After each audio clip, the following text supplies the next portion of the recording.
وَلَقَدْ يَسَّرْنَا الْقُرْآنَ لِلذِّكْرِ فَهَلْ مِن مُّدَّكِرٍ الحمد لله رب العالمين والصلاة والسلام على أشرف الأنبياء والمرسلين أما بعد فأعوذ بالله من الشيطان الرجيم من همزه ونفخه ونفثه بسم الله الرحمن الرحيم رب اشرح لي صدري ويسر لي أمري واحلل عقدة من لساني يفقه قولي اللهم انفعنا بما علمتنا وعلمنا ما ينفعنا وزدنا علما فبشر عبادي الذين يستمعون القول فيتبعون أحسنه أولئك الذين هداهم الله وأولئك هم أولو الألباب أعوذ بالله من الشيطان الرجيم وَإِذَا تُتْلَى عَلَيْهِمْ آيَاتُنَا بَيِّنَاتٍ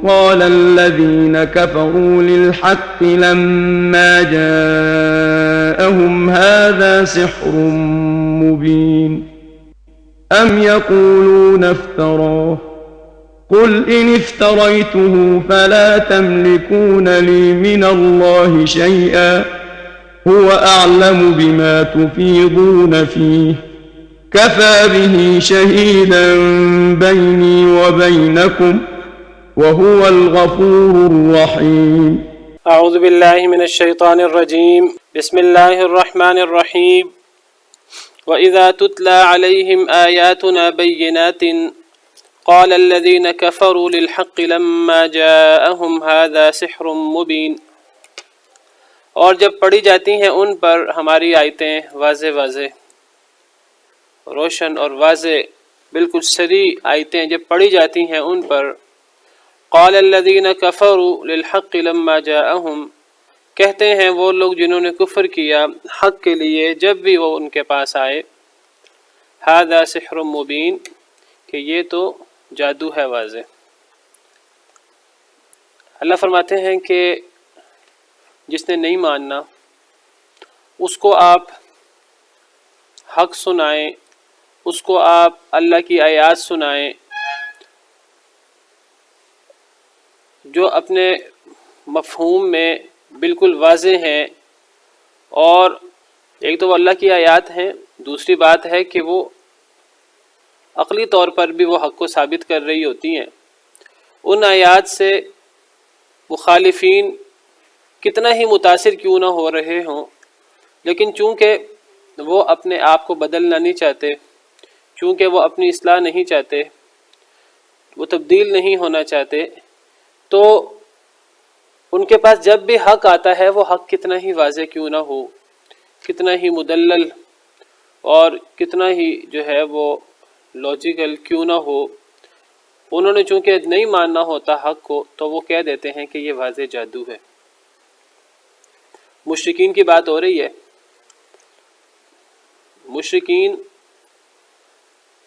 قرآن کریم کو اللہ کے کلام ماننے سے انکار کرتے تھے، قرآن کریم کے احکامات کو ماننے سے انکار کرتے تھے، نبی کریم صلی اللہ علیہ وسلم کو اللہ کا رسول ماننے سے انکار کرتے تھے، نبی کریم صلی اللہ علیہ وسلم جو ان کے سامنے دعوت پیش کرتے، جو ان کو سمجھاتے، ان کو نہیں مانتے تھے۔ اس کی وجہ یہ نہیں تھی کہ مشرکین حقیقت میں قرآن کو غلط سمجھتے تھے، نبی کریم صلی اللہ علیہ وسلم کو غلط سمجھتے تھے، ایسی بات نہیں تھی۔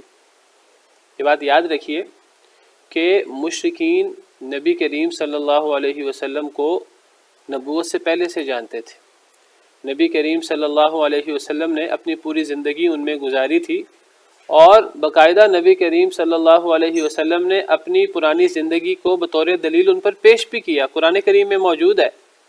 نبی کریم صلی اللہ علیہ وسلم نے فرمایا فَقَدْ لَبِثْتُ فِيكُمْ عُمُرًا مِّن قَبْلِهِ، میں اس نبوت کے دعوے سے پہلے، اس نبوت کے اعلان سے پہلے تم میں ایک عمر گزار چکا ہوں۔ 40 سال کی عمر نبی صلی اللہ علیہ وسلم نے ان میں گزاری تھی۔ انہوں نے نبی کریم صلی اللہ علیہ وسلم سے کبھی کوئی جھوٹ، کبھی کوئی غلط بات، کبھی کوئی خیانت، کبھی کوئی ایسی چیز نہیں سنی تھی۔ وہ تو نبی کریم صلی اللہ علیہ وسلم کی بڑی تعریف کرتے تھے، نبی کریم صلی اللہ علیہ وسلم کو الصادق الامین کہا کرتے تھے نبی بننے سے پہلے، اور وہ سمجھتے تھے کہ نبی کریم صلی اللہ علیہ وسلم یہ کوئی بڑے انسان بنیں گے اور یہ کوئی عربوں کو بڑا غلبہ دلائیں گے۔ لیکن جب نبی کریم صلی اللہ علیہ وسلم پر اللہ کی طرف سے وحی اتری، اللہ نے ان کو نبی بنا دیا اور اس قرآن اترا، اس قرآن کے اندر، اس وحی کے اندر جب مشرکین کے عقیدے کی مخالفت ہوئی، ان کے باپ دادا کے عقائد ان کی مخالفت ہوئی، تو انہوں نے اس مخالفت کی وجہ سے نبی کریم صلی اللہ علیہ وسلم سے اختلاف شروع کیا۔ کوئی یہ نہیں تھا کہ وہ نبی کریم صلی اللہ علیہ وسلم کو جھوٹا کہتے تھے، جھوٹا سمجھتے تھے، بلکہ وہ نبی بننے سے پہلے بھی نبی کریم صلی اللہ علیہ وسلم کو الصادق الامین کہتے تھے، نبی بننے کے بعد بھی وہ نبی کریم صلی اللہ علیہ وسلم کے بارے میں جھوٹ کا تصور نہیں کر سکتے تھے، نہ امانت میں خیانت کا تصور کر سکتے تھے۔ آپ کو پتہ ہے کہ نبی بننے کے بعد بھی انہوں نے وہ نبی کریم صلی اللہ علیہ وسلم سے ہر قسم کی دشمنی روا رکھتے، شہید تک کرنے کی سازشیں کی، لیکن امانتیں آپ کے پاس ہی تھیں۔ جب نبی کریم صلی اللہ علیہ وسلم ہجرت کے لیے تشریف لے جانے لگے تو امانتوں کے بارے میں حضرت علی کو جو ہے باقاعدہ ہدایات دے کر آئے، باقاعدہ مشرکین نے امانتیں آپ کے پاس رکھی ہوئی تھیں، آپ کو امین سمجھتے تھے۔ اس سے بڑی خیانت کیا ہوگی کہ کوئی اللہ کا نبی نہ ہو اور وہ نبوت کا دعویٰ کر دے۔ وعلیکم السلام ورحمۃ اللہ وبرکاتہ۔ اس سے بڑی خیانت کیا ہوگی کہ کوئی جو ہے وہ غلط دعویٰ کرے نبوت کا۔ نبی صلی اللہ علیہ وسلم کو امین بھی سمجھتے تھے اور نبی کریم صلی اللہ علیہ وسلم کو سچا بھی مانتے تھے، اور یہ بات یاد رکھیے کہ نبی بننے سے پہلے بھی سچا مانتے تھے، نبی بننے کے بعد بھی سچا مانتے تھے، ویسے مخالفت کرتے تھے۔ ایک دفعہ نبی کریم صلی اللہ علیہ وسلم نے انہیں سمجھانے کے لیے یہ فرمایا، ان کو اکٹھا فرمایا میں تمہیں بڑی ایک اہم بات بتانے لگا ہوں۔ آپ نے اکٹھا فرمایا، انہیں واعظ کیا، اور آپ نے انہیں فرمایا کہ چلو تم میری جو ہے وہ نبوت والی باتیں اور جو تمہارے باپ دادا کے خلاف ہیں وہ باتیں نہیں مانتے، ذرا مجھے یہ بتاؤ کہ اگر میں تمہیں یہ کہوں کہ اس پہاڑی کے پیچھے ایک دشمن، تمہارا مخالف دشمن وہ آ رہا ہے اور وہ تمہارا دشمن موجود ہے، تو کیا تم میری اس بات کو سچ سمجھو گے جھوٹ سمجھو گے؟ یہ بات نبی صلی اللہ علیہ وسلم کے نبی بننے کے بعد کی ہے۔ تو انہوں نے بیک زبان کہا کہ ہم نے کبھی آپ سے جھوٹ کا تجربہ ہی نہیں کیا، اگر آپ یہ بات کہہ دیں ہم آپ کے مخالف ہیں، ہم آپ کے دشمن ہیں، ہم آپ کی بات نہیں مانتے، لیکن اگر آپ کی زبان سے یہ بات نکل جائے کہ اس پہاڑی کے پیچھے دشمن موجود ہے تو ہم سچ مان لیں گے۔ وہ نبی صلی اللہ علیہ وسلم کو نبی بننے سے پہلے بھی سچا سمجھتے تھے، نبی بننے کے بعد بھی سچا سمجھتے تھے، پھر مانتے کیوں نہیں تھے؟ مانتے اس لیے نہیں تھے کہ ان کے عقائد کا نہیں، اس سے پہلے بھی، اس کے بعد بھی یہ ضروری نہیں ہے کہ پہلا اعلان ہو۔ جو آپ نے مشرکین مکہ کو جو دعوت دی، اس دعوت کے اندر یہ بھی واقعہ پیش آیا، یہ پہلا اعلان ہو یا اس سے فرق نہیں پڑتا۔ میں آپ سے یہ کہہ رہا ہوں کہ وہ نبی صلی اللہ علیہ وسلم کو نبی بننے کے بعد بھی امین سمجھتے تھے، جیسے میں نے کہا کہ ہجرت کے وقت تک امانتیں پڑی ہوئی ہیں آپ کے پاس، اور وہ نبی صلی اللہ علیہ وسلم کو جھوٹا نہیں سمجھتے تھے۔ اللہ تعالیٰ قرآن کریم میں فرماتے ہیں، یہ ذرا دیکھیے آپ، قرآن کریم کی آیت ہے قَدْ نَعْلَمُ إِنَّهُ لَيَحْزُنُكَ الَّذِي يَقُولُونَ، سورہ انعام آیت نمبر 33۔ اللہ تعالیٰ نبی کریم صلی اللہ علیہ وسلم کو تسلی دیتے ہوئے فرماتے ہیں سورہ انعام میں کہ اے نبی صلی اللہ علیہ وسلم، ہم جانتے ہیں کہ غمگین کرتی ہے آپ کو وہ باتیں جو یہ کہتے ہیں، جو یہ آپ کو برا بلا کہتے ہیں، یہ باتیں آپ کو بڑا غم زدہ کر دیتی ہیں۔ فَإِنَّهُمْ لَا يُكَذِّبُونَكَ، یہ لوگ آپ کو جھوٹا نہیں کہتے، قرآن کی آیت، یہ آپ کو جھوٹا نہیں کہتے، آپ کو جھوٹا سمجھتے ہی نہیں، ان کو پتہ کہ آپ جھوٹ نہیں بول سکتے۔ پھر مسئلہ کیا، پھر بات کیوں نہیں مانتے آپ کی؟ وَلَٰكِنَّ الظَّالِمِينَ بِآيَاتِ اللَّهِ يَجْحَدُونَ، اللہ کی آیتوں کا انکار کرتے ہیں، جو آپ دعوت ان کو دے رہے ہیں، اللہ کا پیغام سنا رہے ہیں، جو ان کے باپ دادا کے، ان کے عقائد کے خلاف ہے، اس کو ماننے کو تیار نہیں۔ اب اس کے ہیلے بہانے ہیں کہ جی آپ یہ قرآن اللہ کی طرف سے نہیں ہے، آپ صحیح نہیں کہہ رہے، اور پھر وہ سارے ہیلے بہانے، یہ جادو ہے جو آپ پیش کر رہے ہیں، یہ سارے ہیلے بہانے، یہ اصل میں نام ماننے کی باتیں۔ میں آپ کے سامنے ذکر یہ کر رہا ہوں کہ یہ اصل میں ہٹ دھرمی کی بات ہے۔ وہ نبی صلی اللہ علیہ وسلم کو امین بھی سمجھتے تھے، نبوت سے پہلے بھی، نبوت کے بعد بھی، صادق بھی سمجھتے تھے، نبوت سے پہلے بھی، نبوت کے بعد بھی۔ مانتے کیوں نہیں تھے؟ کیونکہ انہوں نے ماننا نہیں تھا۔ اب نہ ماننے کے لیے وہ کہتے تھے آگے سے کہ آپ اللہ کے نبی نہیں ہیں، آپ غلط کہہ رہے ہیں کہ میں اللہ کا نبی ہوں، آپ جس کو اللہ کی کتاب کہہ رہے ہیں، آپ پر اللہ کا حکم اتر رہا ہے، اللہ کی وحی اتر رہی ہے، وہ اللہ کی وحی نہیں ہے، وہ آپ نے خود اپنی طرف سے بنا لیا۔ وہ یہ ساری باتیں اس مخالفت میں کہتے تھے کیونکہ انہوں نے ماننا نہیں تھا۔ اب جس نے ماننا نہ ہو جو ویسے ہی دن ہے تو دن کو وہ کہے کہ نہیں یہ دن نہیں رات ہے. اب گویا کہ وہ اب اس بندے نے ماننا نہیں ہے. جس نے ماننا نہ ہو اسلام تو زبردستی منوانے کی بات نہیں کرتا. تو اللہ تعالیٰ فرماتے ہیں کہ جب ان پر کفار مکہ پر، قریش پر، مشرکین پر جب اللہ کی واضح واضح آیتیں پڑھی جاتی ہیں، وہ آیتیں اپنے مفہوم میں بالکل واضح ہیں. نبی صلی اللہ علیہ وسلم بھی جو انہیں دعوت دیتے تھے وہ دعوت بھی بڑی واضح ہوتی تھی. جب قرآن کی آیتیں پیش کرتے تھے وہ بھی واضح ہوتی تھی. لیکن یہ کیا کہتے تھے آگے سے، چاہے ان کو سمجھ آ جائے، کیا کہتے تھے وہ جب بھی ان کے پاس حق آتا تھا تو وہ اس حق کو جادو کہہ دیتے تھے. کیوں کہہ دیتے تھے؟ کیونکہ انہوں نے ماننا نہیں ہوتا تھا. وہی بات کہ آپ کو نہیں جھٹلاتے، یہ ظالم اللہ کی آیتوں کا انکار کرتے ہیں. یہی کام مشرکین مکہ نے کیا، یہی کام یہود و نصارہ نے کیا. یہود و نصارہ بھی نبی کریم صلی اللہ علیہ وسلم کو فی الحقیقت دل میں اللہ کا سچا نبی مانتے تھے. اور میں نے ذکر کیا آپ کے سامنے پہلے بھی کئی مرتبہ، دو تین دن پہلے بھی ذکر کیا تھا کہ یہود و نصارہ کے آپ پر ایمان نہ لانے کی بنیادی وجہ یہ تھی کہ وہ حسد کرتے تھے کہ یہ نبوت بنی اسماعیل میں کیوں آ گئی ہے، یہ بنی اسرائیل میں کیوں نہیں آئی. وہ تو بنی اسرائیل میں نبوت آنے کا انتظار کر رہے تھے. اور باقاعدہ کہتے تھے وہ اپنے مخالفین سے ہماری مخالفت نہ کرو، ان قریب جو ہے وہ ایک نبی آنے والا ہے، ہم اس نبی کے ساتھ مل کر اس کی سرکردگی میں ہم تم سے لڑ کر تمہیں شکست دیں گے. وہ یہ کہتے تھے باقاعدہ. لیکن جب نبی صلی اللہ علیہ وسلم بنی اسماعیل میں سے آگے، اور قرآن کہتا ہے کہ وہ نبی صلی اللہ علیہ وسلم کو ایسے پہچانتے تھے جس طرح اپنے بیٹوں کو پہچانتے، لیکن حق چھپاتے تھے. جب انہوں نے دیکھا بنی اسماعیل میں آ گئے تو اب انہوں نے ماننا نہیں تھا، اب ہٹ درمی آ گئی. اللہ کہتے ہیں یہ بغاوت ہے اصل میں، ہٹ دھرمی. اب ہٹ دھرمی آ گئی. مشرکین مکہ بھی ہٹ دھرمی، یہود و نصارہ ہٹ دھرمی کی وجہ سے نہیں مانتے تھے. اور ویسے اکثر جو نبیوں کا انکار ہوا ہے اس کی وجہ ہٹ دھرمی ہی ہے. اللہ نے فرعون کا ذکر کیا، حضرت موسیٰ کا، فرعون کا، اور ہم پڑھ آئے ہیں پیچھے. اللہ فرماتے ہیں فرعون کے حوالے سے وَجَحَدُوا بِهَا وَاسْتَيْقَنَتْهَا أَنفُسُهُمْ ظُلْمًا وَعُلُوًّا. اللہ کہتے ہیں فرعون اور فرعون کے ساتھیوں نے انکار کر دیا حضرت موسیٰ کا، حضرت موسیٰ کی دعوت کا، حضرت موسیٰ کے معجزات کا. انہوں نے انکار کر دیا ان معجزات کا. وَاسْتَيْقَنَتْهَا أَنفُسُهُمْ، حالانکہ ان کے دل یقین کر چکے تھے. دلوں میں ان کو، دل کے اندر کھاتے انہیں یقین تھا کہ سچ ہے. انہوں نے ظاہراً انکار کر دیا. کیوں انکار کیا؟ اللہ فرماتے ہیں دل میں یقین تھا، ظاہراً انکار کیا. کیوں؟ ظلم و علوا. یہ جو انکار کیا یہ ظلم اور تکبر کرتے ہوئے انکار کیا تھا. ورنہ اندر سے انہیں پتا تھا کہ حقیقت کچھ اور ہے. انہیں پتا تھا کہ اگر اس حقیقت کو مان لیا جائے تو یہ بادشاہت، یہ دنیا کی نعمتیں، یہ اقتدار جاتا ہے، اللہ کے لیے قربانی دینی پڑے گی. اس پہ وہ تیار نہیں تھے. تو یہاں بھی مشرکین مکہ کو جب بتایا جاتا ہے کہ تم شرک کر رہے ہو، تم اللہ کے نافرمانی کر رہے ہو، اللہ کے ساتھ غیروں کو تم نے معبود بنا رکھا ہے، اور اس کے ایسے دلائل پیش کیے جاتے کہ ان کا نہ کوئی عقلی جواب تھا مشرکین کے پاس، نہ کوئی نقلی جواب تھا. جس طرح ہم نے کل پڑھا، اتنے واضح دلائل کہ تم اللہ کے علاوہ غیر اللہ کو پکارتے ہو. کوئی جواب نہیں ہے مشرکین کے پاس، نہ مشرکین مکہ کے پاس جواب تھا. آج بھی جو لوگ اللہ کے علاوہ اوروں کو پکارتے ہیں ان کے سامنے دلائل پیش کیے جائیں، کوئی جواب نہیں ان کے پاس ہوتا.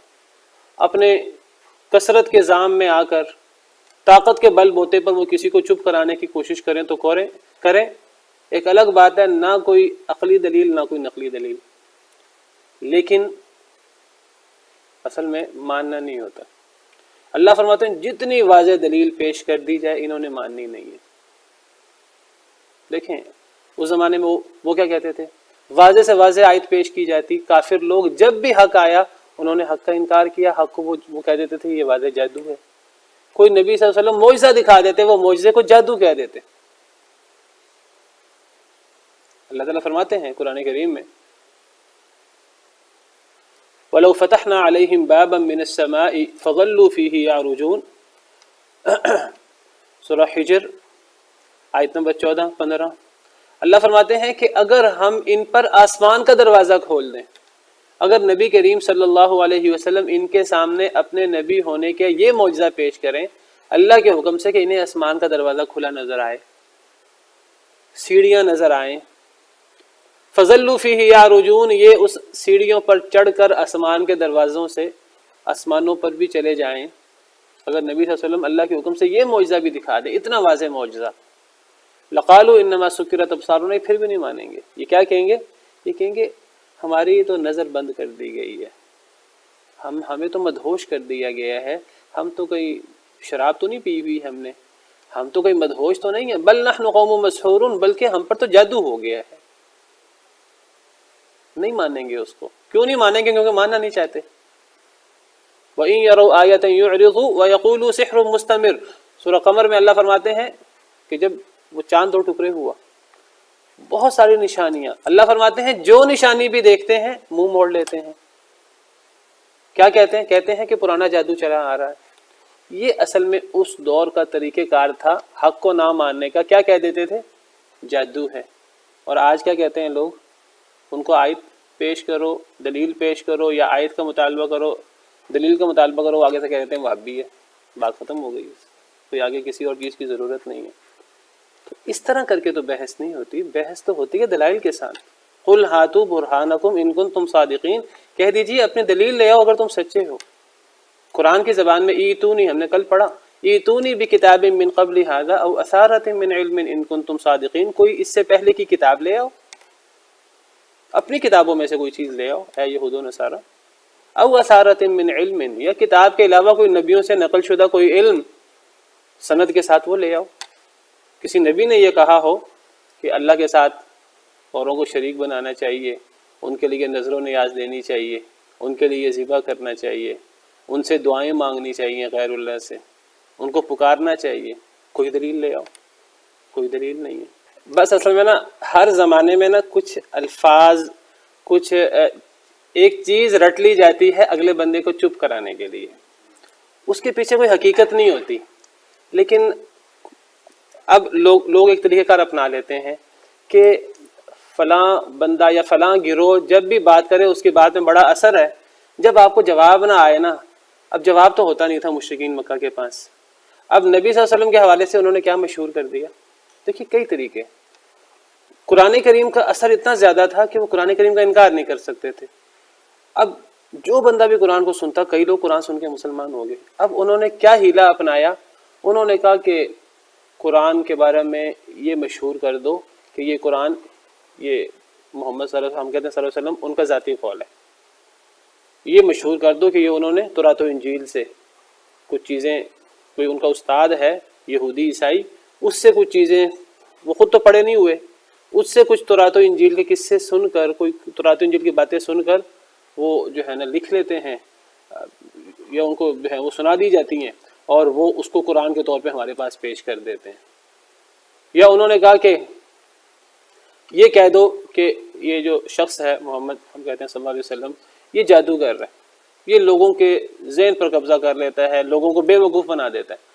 اب جو بندہ بھی مکہ مکرمہ آتا، مکہ مکرمہ میں بہت سے لوگ آتے باہر سے حج کرنے، عمرہ کرنے، زیارتیں کرنے کے لیے، جو بھی بندہ باہر سے آتا وہ رستوں پہ انہوں نے لوگ بٹھا دیے اپنے، کہ جو بندہ بھی آئے تو کہیں نبی صلی اللہ علیہ وسلم انہیں دعوت نہ دیں، انہیں قرآن نہ سنائیں، تو انہیں پہلے ہی بتا دینا کہ مکہ مکرمہ میں ایک شخص ہے، وہ لوگوں پر بڑا جادوگر ہے، وہ لوگوں پر اثر انداز ہو جاتا ہے۔ اب ایک پروپوگنڈا انہوں نے کیا، انہوں نے کہا کہ ہم مکہ مکرمہ کے رہائشی ہیں، یہاں ایک شخص آ گیا ہے اور وہ ہمارے عقائد خراب کر رہا ہے، ہمارے باپ دادا کے دین کو خراب کر رہا ہے، اور وہ لوگوں کے ذہنوں پر قبضہ کر رہا تھا، تو ہم نے اس کی بات نہیں سننی۔ پروپوگنڈا صرف، اس پروپوگنڈا کی وجہ سے کئی لوگوں نے اپنے کانوں میں روئیاں دے لیتے، کوئی ایسی چیز کہ ہمیں کہیں یہ نہ ہو کہ انجانے میں آواز آ جائے ان کی اور ہم کہیں جادو میں مبتلا نہ ہو جائیں۔ یہ پروپوگنڈا کا اثر ہوتا ہے۔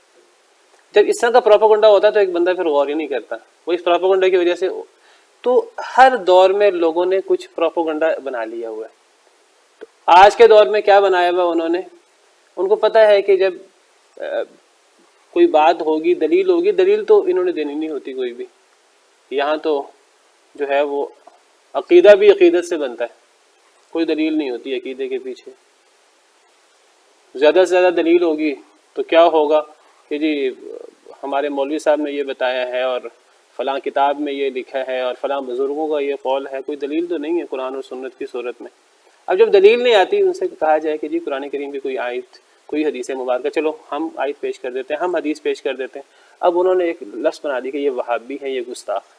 اب ان کو گستاخ مشہور کر دو، یہ نبی صلی اللہ علیہ وسلم کے بارے میں جو ہم عقیدہ رکھتے ہیں نا، یہ وہ عقیدہ نہیں رکھتے، یہ نبی صلی اللہ علیہ وسلم کو تو اپنے بھائی کی طرح سمجھتے ہیں، یہ تو جس طرح ہم نبی صلی اللہ علیہ وسلم کے بارے میں عقائد رکھتے ہیں، نبی صلی اللہ علیہ وسلم کے بارے میں جی وہ اللہ کی طرح علم غیب جانتے ہیں، وہ سب کچھ کر سکتے ہیں، وہ ہماری مدد کر سکتے ہیں، وہ یہ ان کے پاس خزانے ہیں، جو ان عقائد کو نہ مانے، جو ان کے عقائد ہیں، وہ کہتے ہیں تو کوئی گستاخ ہے، یہ نبی صلی اللہ علیہ وسلم کی شان میں گستاخی کرتے ہیں، یہ تو انہیں اپنی طرح انسان سمجھتے ہیں، یہ تو نبی صلی اللہ علیہ وسلم کی جو صفات ہے وہ مانتے ہی نہیں، اور صفات کون سی جو انہوں نے بنا رکھی ہیں اپنے پاس سے، کہ نبی صلی اللہ علیہ وسلم کی خدائی صفات جو نبی صلی اللہ علیہ وسلم کو یہ دیتے ہیں، کہتے ہیں یہ گستاخ ہے۔ اب یہ ایک پروپیگنڈا کر دیا، کثرت ہے ان کی، تعداد زیادہ ہے، تو کثرت کی وجہ سے ایک پروپیگنڈا کر دیا کہ بس جب دلیل نہ آئے ان لوگوں سے بات ہی نہ کرو، تو بس کہہ دو وہابی ہے۔ اب جو بندہ بھی قرآن کی آیت پیش کرے، حدیث پیش کرے، ان کے پاس جواب نہ ہو تو یہ آگے سے بس مشہور کر دیتے ہیں گستاخ ہے، یہ تو وہابی ہے۔ جب گستاخ اور وہابی کی بات آتی ہے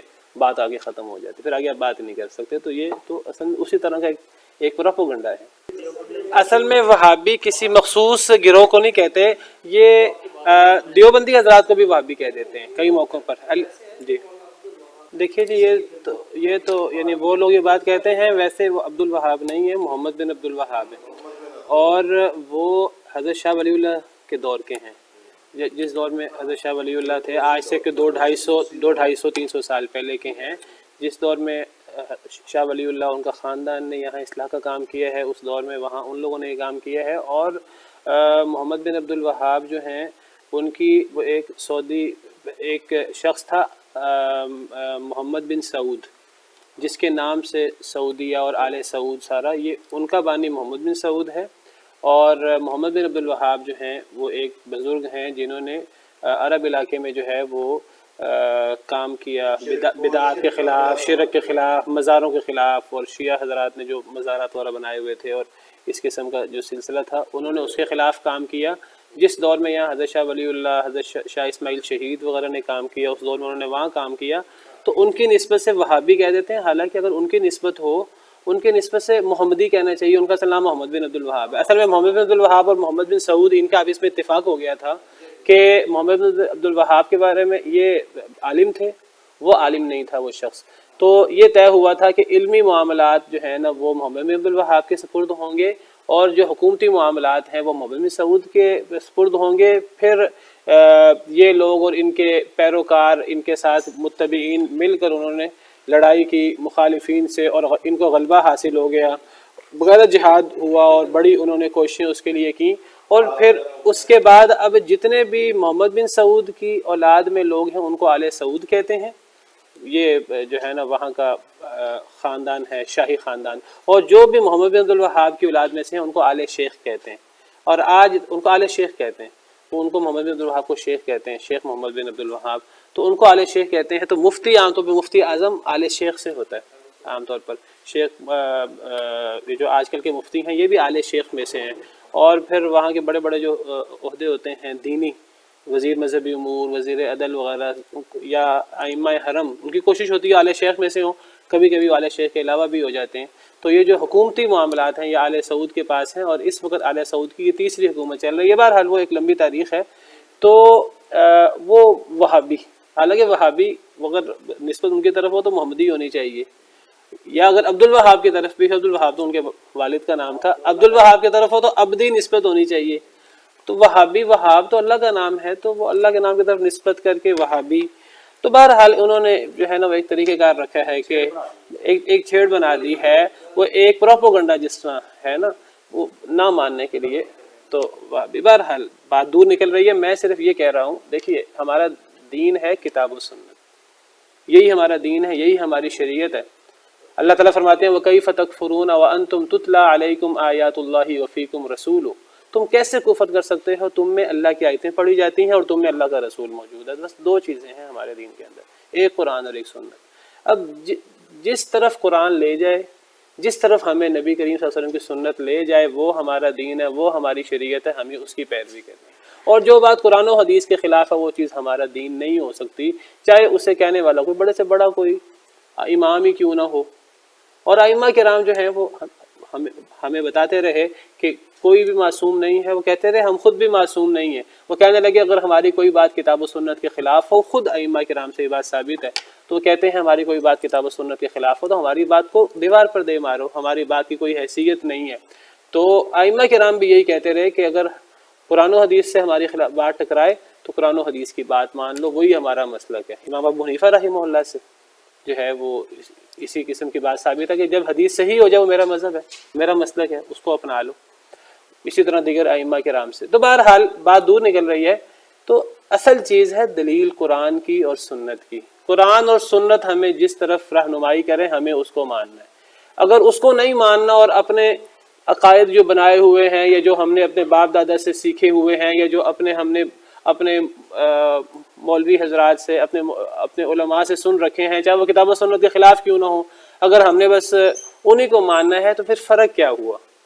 پھر قرآن و سنت پر تو عمل نہ ہوا۔ تو اصل چیز ہے کتاب و سنت پر عمل ہو، اصل چیز ہے کہ اپنے عقائد کتاب و سنت کے مطابق کیے جائیں۔ لیکن اگر اپنے آپ کو بدلنے کی بجائے قرآن کو بدلنے کی کوشش کی جائے، علامہ اقبال کی زبانی، خود بدلتے نہیں اور قرآن کو بدل دیتے ہیں، کس قدر ہوئے فقیہان حرم بے توفیق۔ تو اپنے آپ کو بدلنے کی کوشش کرنی چاہیے، اپنے آپ کو کتاب و سنت کے مطابق کرنا چاہیے۔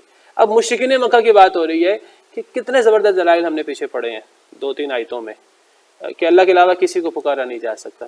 مشرکین مکہ کو جو بات بتائی جائے، واضح روشن دلائل ان کو دیے جائے، انہوں نے ماننا ہی نہیں ہوتا، انہوں نے کہنا ہوتا یہ تو واضح جادو ہے۔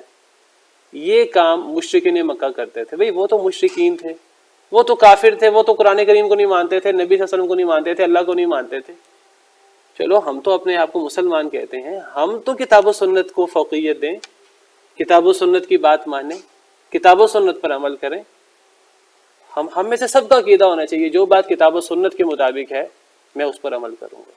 اگر میری کوئی بات کتاب و سنت سے ٹکراتی ہے تو مجھے کوئی بات ایسے پیش کی جائے جس پہ قرآن کی دلیل لے دی جائے، حدیث مبارکہ اس کی دلیل لے دی جائے، صحیح حدیث مبارکہ، تو ہمیں اپنی بات کو بدل دینا چاہیے، اپنے عقائد کو بدل دینا چاہیے، اپنے طور طریقے کو بدل دینا چاہیے، اپنے طریقہ عبادت کو، اپنے معاملات کو بدل دینا چاہیے، اور ہمیں اپنے آپ کو قرآن و سنت کے مطابق موڑ لینا چاہیے۔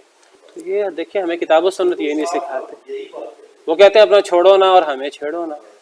اب یہ کوئی قرآن و سنت کو، اگر یہ چھوڑو نہ اپنا اور ہمیں چھیڑو نہ اگر یہ موقف ہوتا تو نبیوں کو اتنی تکلیفیں اٹھانے کی کیا ضرورت تھی؟ نبی اپنا چھوڑتے نہ، ان کو چھیڑتے نہ۔ نبی تو پھر اللہ معاف کرے ان کی زبانی نبیوں کو چھیڑتے رہے بلا وجہ۔ دیکھیے کسی پر زبردستی نہیں کرنی، کسی کو زبردستی اسلام قبول کرانے کی، کسی کو اپنی رائے زبردستی قبول کرانے کی کوشش نہیں کرنی چاہیے، جس کو جبر کہتے ہیں۔ دین میں جبر نہیں ہے، کسی رائے کو ٹھوسنا نہیں چاہیے کسی پر، لیکن حق پیش تو کرنا چاہیے۔ یہ کیا مطلب ہو کہ انسان حق بھی پیش نہ کرے، انسان حق بات ہی نہ کرے کسی کے سامنے؟ اگر حق بات نہ ہو کسی کے سامنے کیا ہوتا ہے؟ ایک انسان خود کتنا ہی اچھا کیوں نہ ہو، 100% صحیح ہو، اگر وہ لوگوں کے سامنے حق بات نہیں کرے گا، لوگ بھی ڈوبیں گے، وہ بھی ڈوبے گا۔ آگے بات ٹرانسفر کیسے ہوگی؟ لوگ بھی گمراہ ہوں گے، تباہ ہوں گے، وہ بھی تباہ ہو جائے گا چاہے وہ حق پر ہو۔ آپ یہ دیکھیے کہ وہ جو 3 گروہ تھے اصحاب سبت میں، 3 گروہ تھے۔ ایک گروہ وہ جو کہ ہفتے کے دن میں گڑبڑ کرتا تھا، جس نے ہیلا کیا، اور دوسرا گروہ جو روکتا نہیں تھا، وہ کہتا تھا کہ ہم تو یہ کام نہیں کر رہے، کیا فائدہ روکنے کا۔ تیسرا گروہ خود بھی یہ کام نہیں کرتا تھا اور روکتا بھی تھا۔ اللہ کا عذاب آیا تو اللہ نے کس کو بچایا؟ جو لوگ روکتے تھے برائی سے۔ فلما نسوا ما ذکروا به انجینا الذین ینہون عن السوء۔ اللہ نے کس کو نجات دی؟ صرف برائی سے روکنے والوں کو۔ جو خود یہ کام نہیں کرتے تھے لیکن برائی سے روکتے بھی نہیں تھے، اللہ نے ان کو بھی عذاب کا شکار کر دیا۔ اور باقاعدہ حدیث مبارکہ ہے کہ آپ نے مثال دے کے سمجھایا، قرآن و حدیث میں مثالیں موجود ہیں، صحیح حدیث ہے، آپ نے مثال دے کے سمجھایا اگر لوگ دوسروں کو حق بات نہیں بتائیں گے، حق بات بتانا ایک الگ چیز ہے اور کسی کو جبرن کوئی بات منوانا ایک الگ چیز ہے۔ جبرن بات نہیں منوانی چاہیے، حق ضرور واضح کرنا چاہیے۔ آپ نے فرمایا اگر لوگوں کو حق بات نہیں بتائی جائے گی، امر بالمعروف نہی عن المنکر نہیں کیا جائے گا، آپ نے فرمایا اس کی مثال ایسے ہے جیسے ایک جہاز ہو جو سمندر کے اندر، بحری جہاز، بڑی کشتی جس کے اندر جو کئی منزلہ ہے۔ اب نچلی منزل میں کچھ لوگ ہیں اور کچھ لوگ اوپر کی منزل میں ہیں، اب دونوں لوگوں کو پانی کی ضرورت ہے۔ اب نچلی منزل کے لوگ کہتے ہیں کہ جب بھی ہمیں پانی لینا ہوتا ہے ہمیں اوپر عرشے پہ آنا پڑتا ہے، تو اوپر کے لوگ تنگ ہوتے ہیں، تو ہم لوگوں کو تنگ کرنے کی بجائے ہم نیچے سے سوراخ کر لیتے ہیں، ہم نیچے سے خود اپنا پانی لے لیتے ہیں۔ اب نبی صلی اللہ علیہ وسلم نے فرمایا اگر وہ نیچے سے یہ سوچ کر سوراخ کرنا شروع کر دیں، اب اوپر کے لوگوں کو کیا کرنا چاہیے؟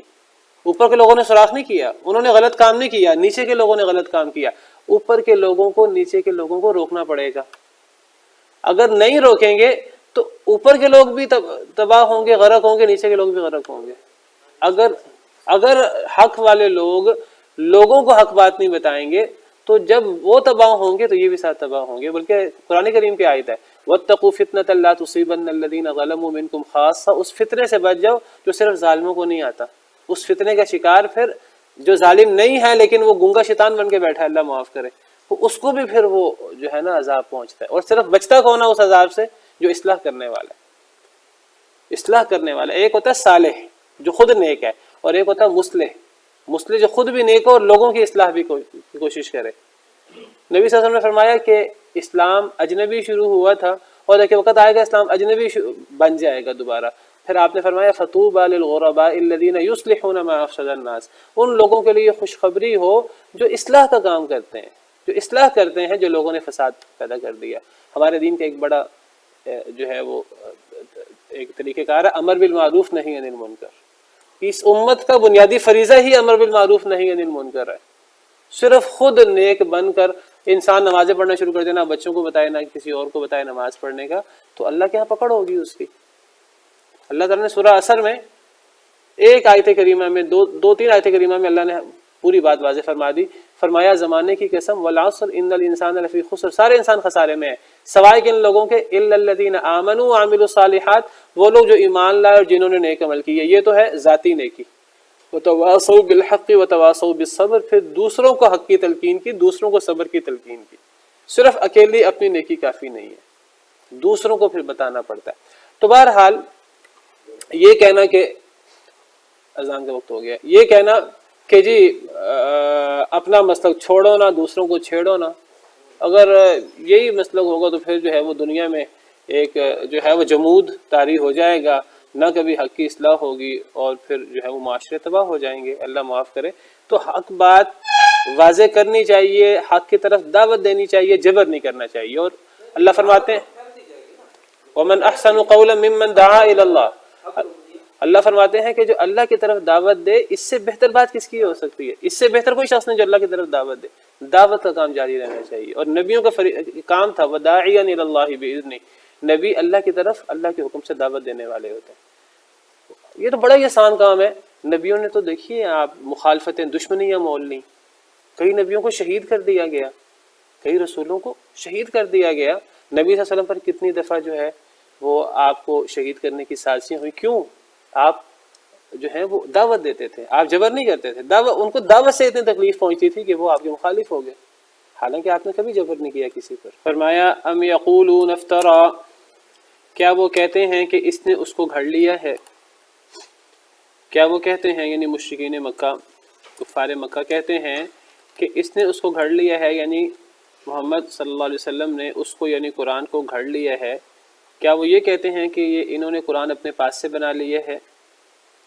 حالانکہ قرآن تو نبی صلی اللہ علیہ وسلم کی طرف سے نہیں تھا، قرآن کریم اللہ کی طرف سے، لیکن اب انہوں نے ایک پروپیگنڈا، جس سے میں نے کہا کہ لوگ کر دیتے ہیں، جادوگر مشہور کر دیا آپ کو، اور قرآن کے بارے میں کیا مشہور کر دیا کہ اللہ کا کلام نہیں ہے، یہ جادو ہے، اور کہا کہ یہ تو انہوں نے اپنے پاس سے گھڑ لیا، یہ تو ان کے الفاظ ہیں۔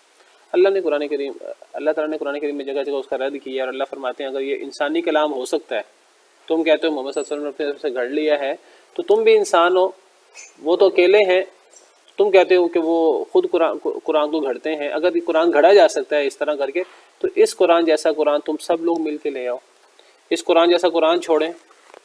اللہ فرماتے ہیں کہ 10 آیتیں، 10 صورتیں، ایک صورت جو ہے وہ اس قرآن جیسی تم لوگ لے آؤ، تم انسان نہیں، تم جن بھی مل جاؤ، تمہارے سارے شریک بھی مل جائیں، اور پھر جب سب مل کے اس جیسا قرآن نہیں بنا سکتے، اس جیسی 10 آیتیں، اس 10 صورتیں، ایک صورت اس جیسی نہیں بنا سکتے، اس کا مطلب ہے کہ قرآن کریم کو نبی صلی اللہ علیہ وسلم نے نہیں گھڑا۔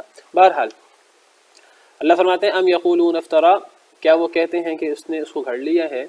قل، اے اللہ کے نبی آپ جواب دے دیجئے، ان افتریتہ، اگر میں نے اس کو گھڑ لیا ہو، فلا تملکون لی من اللہ شیئا، پھر نہیں تم اختیار رکھتے میرے لیے اللہ سے کچھ بھی۔ قرآن کریم میں مختلف جگہوں پر مختلف جواب ہیں، بہت ساری جگہوں پر وہ جواب ہے جو میں نے ابھی ذکر کیا کہ اگر نبی صلی اللہ علیہ وسلم اس کو گھڑ سکتے ہیں اپنے پاس سے، اگر یہ انسانی کلام ہو سکتا ہے تو پھر اس کو دوسرے انسان بھی بنا سکتے ہیں، تو دوسرے انسان اس جیسا کلام لے آئیں، تو اس جیسا قرآن چھوڑیں، وہ تو 10 صورتیں ایک صورت بھی اس جیسی نہیں لا سکتے۔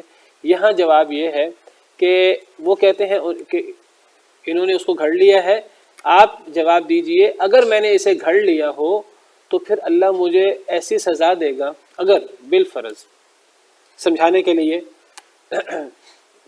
بات کی گئی ہے، اگر بالفرض میں نے گھڑا ہو اس کو، فلا تملکون علی من اللہ شیئا، پھر مجھے اللہ کی طرف سے ایسا عذاب آئے گا کہ تم بھی مجھے اللہ سے نہیں بچا سکو گے، پھر اللہ کا ایسا عذاب مجھ پر آئے گا، ایسی مار آئے گی کہ تم پھر اختیار نہیں رکھ سکو گے میرے لیے اللہ کے بالمقابل کچھ بھی۔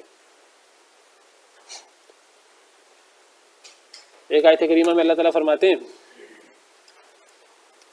وَلَوْ تَقَوَّلَ عَلَيْنَا بَعْضَ الْأَقَاوِيلِ، سورہ حاقہ، اللہ تعالیٰ فرماتے ہیں کہ اگر وہ جھوٹ گھڑے ہم پر بعض باتیں، وَلَوْ تَقَوَّلَ، اگر وہ گھڑ لے ہم پر بعض باتیں، یعنی نبی صلی اللہ علیہ وسلم مراد ہے، لَأَخَذْنَا مِنْهُ بِالْيَمِينِ، ہم البتہ ہم پکڑ لیں ان کو دائیں ہاتھ سے، ثُمَّ لَقَطَعْنَا مِنْهُ الْوَتِينَ، پھر ہم البتہ کاٹ دیں اس سے اس کی شاہ رگ، فَمَا مِنْكُمْ مِنْ أَحَدٍ عَنْهُ حَاجِزِينَ، تم میں سے کوئی بھی نہیں ہے جو ہم سے اس کو بچا سکے۔ یعنی اگر نبی صلی اللہ علیہ وسلم اس کو اپنے پاس سے گھڑ لیں، اپنے پاس سے گھڑ کر اللہ کی طرف نسبت کر دیں، قرآن میں کوئی چیز شامل کر دیں، نبی صلی اللہ علیہ وسلم اپنی طرف سے کوئی چیز گھڑیں اور اس کو اللہ کی طرف منسوب کر دیں، تو اللہ تعالیٰ نبی صلی اللہ علیہ وسلم کو عبرت کا نشان بنا دیں گے، اللہ ایسی سزا دیں گے کہ پوری دنیا مل کر وہ اس عذاب سے بچا نہیں سکے گی۔ اگر ایسا ہو، ایسا ہوا نہیں ہے، یہ بات سمجھانے کے لیے یہ کی گئی ہے، اگر ایسا ہو تو پھر اللہ کی طرف سے سزا آئے گی تو تم بھی نہیں بچا سکو گے۔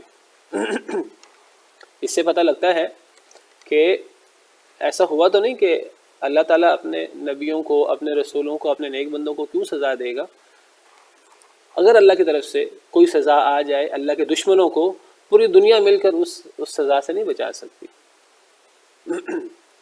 اللہ تعالیٰ نے کئی موقعوں پر سمجھانے کے لیے یہ بات کہی ہے کہ اللہ تعالیٰ اگر اپنے رسولوں کو ہلاک کرنا چاہے، پوری دنیا مل کر نبیوں کو نہیں بچا سکتی، اور اللہ نے یہ دلیل پیش کی ہے قرآن کریم میں اس بات کی کہ نبی ان میں خدائی صفات نہیں ہوتی، نبیوں میں خدائی صفات نہیں ہوتی۔ حضرت عیسیٰ کے اللہ نہ ہونے کی، حضرت عیسیٰ کے اللہ کا بیٹا نہ ہونے کی دلیل قرآن میں یہی ہے۔ اللہ تعالیٰ نے قرآن کریم میں حضرت عیسیٰ کے بارے میں فرمایا عیسائیوں کو سمجھانے کے لیے،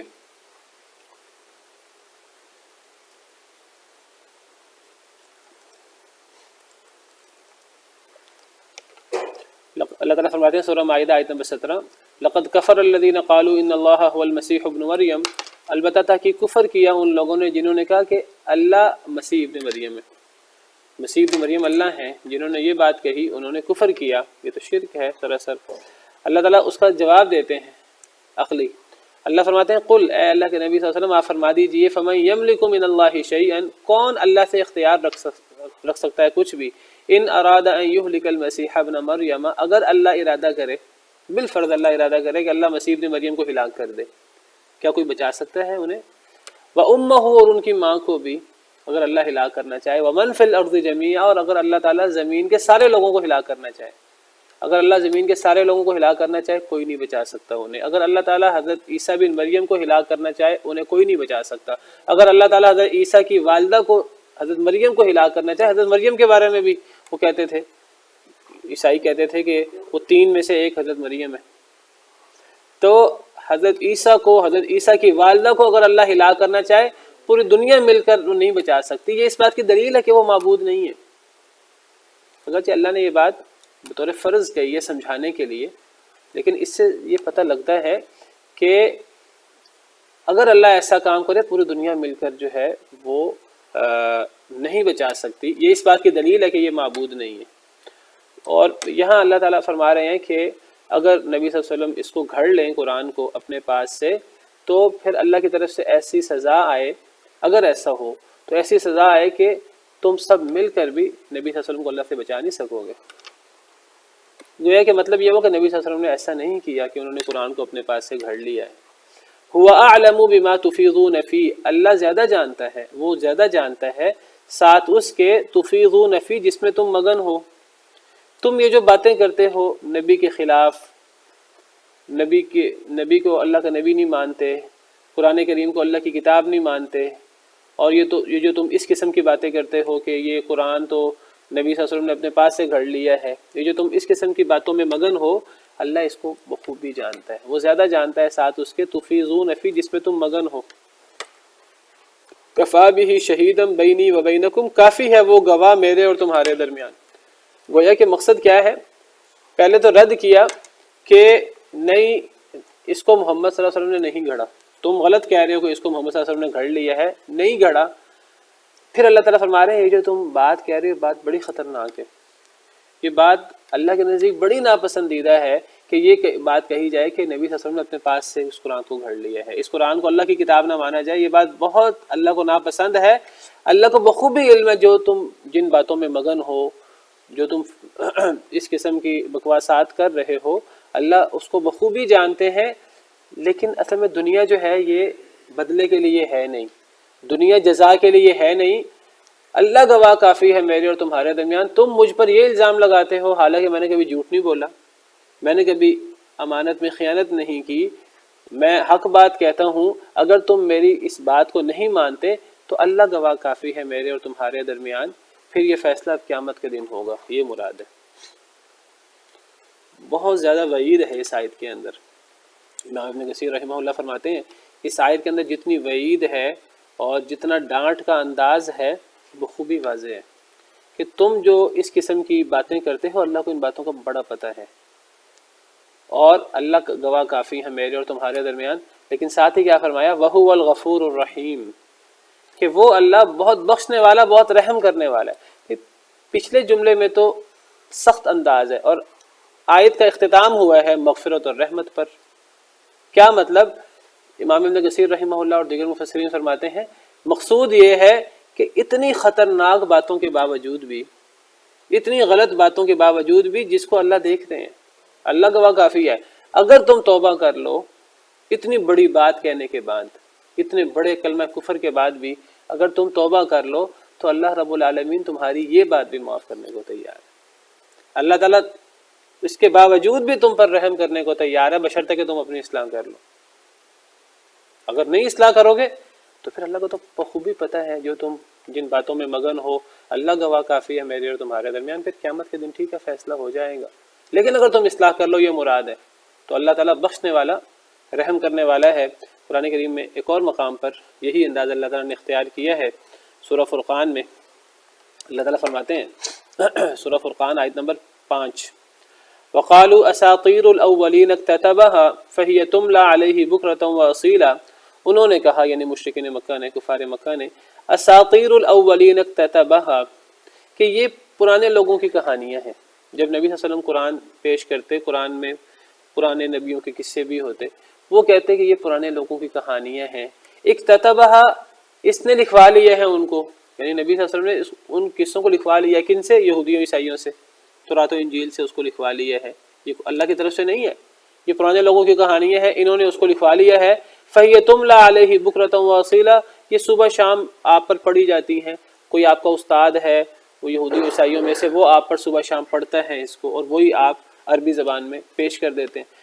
اللہ اس کا جواب دیتے ہیں نہیں، ایسی بات نہیں ہے۔ قُلْ أَنزَلَهُ الَّذِي يَعْلَمُ السِّرَّ فِي السَّمَاوَاتِ وَالْأَرْضِ، کہہ دیجئے کہ ایسی بات نہیں ہے، یہ تو بہت تم کفریہ بول رہے ہو، تم غلط بول رہے ہو۔ حقیقت یہ ہے کہ نازل کیا ہے اس قرآن کو اس ذات نے جو آسمان و زمین میں سر بھی جانتا ہے، جو آسمان و زمین میں پوشیدہ باتیں بھی جانتا ہے، جو آسمان میں بھی پوشیدہ باتیں جانتا ہے، زمین میں بھی پوشیدہ باتیں جانتا ہے، تمہاری اتنی بڑی بکواس کو وہ نہیں جانتا۔ یہاں بھی سخت انداز ہے، لیکن آخر میں کیا فرمایا؟ انہ کان غفورا رحیما، یہاں پھر وہی بات کہی، اللہ بخشنے والا، رحم کرنے والا ہے، تمہاری اتنی بڑی باتوں کے باوجود بھی اگر تم اپنی اصلاح کر لو تو اللہ تعالیٰ تمہاری یہ بات بھی معاف کر دیں گے۔ یہ پہلے دھمکی ہے، اور دھمکی کے بعد اللہ تعالیٰ نے اپنی مغفرت اور رحمت کا ذکر کیا ہے۔ اگر تم اپنی اصلاح کر لو تو اللہ اتنی بڑی بات بھی معاف کر دیں گے، اللہ مغفرت کر دیں گے، اللہ رحم کر دیں گے۔ اللہ سے دعا ہے کہ اللہ تعالیٰ ہمیں کتاب و سنت جو اللہ کی طرف سے ہیں اس پر ایمان لانے کی اور اس پر کما حقہ عمل کرنے کی توفیق عطا فرمائے۔